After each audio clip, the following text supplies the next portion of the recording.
所以是国防的新闻，这个国防部继续咧强化水海战力。中科院今仔日甲明仔载将伫左营、所有近海实施3场海上功能的验证。佮特别讲到，一年的水深差不多是10米到120公尺，引起外界真好奇。因为之前听讲，甲这个海群河有关系，抑过军方讲无影无关系。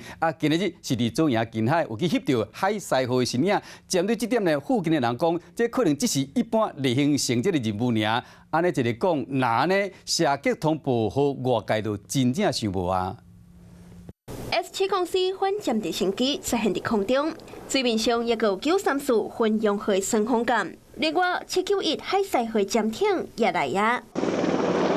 机甲署6号公布射击通报，今日和明仔载，中科院将伊伫高雄左营军港、苏澳军港实施3项功能验证的海上演练。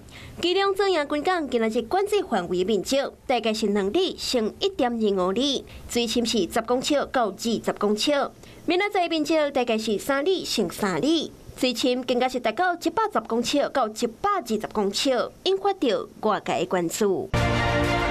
之前嘛有人咧讲，这敢是国造舰舰头一只原型舰海群河的海上测试。也毋过这个讲法，军方否认。嘛有人咧晓讲，敢是和无人舰艇飞量计划有关系。若对今仔日出现的海西河甲军用河，附近的居民表示，这可能只是例行性的侦巡任务。那呢，几件射击通报到底是啥？嘛，互外界更加好奇。Hello， 我是庄慧琪。想要抢先掌握最及时的新闻资讯吗？赶快订阅、按赞、开启小铃铛，锁定华视新闻 YouTube 频道。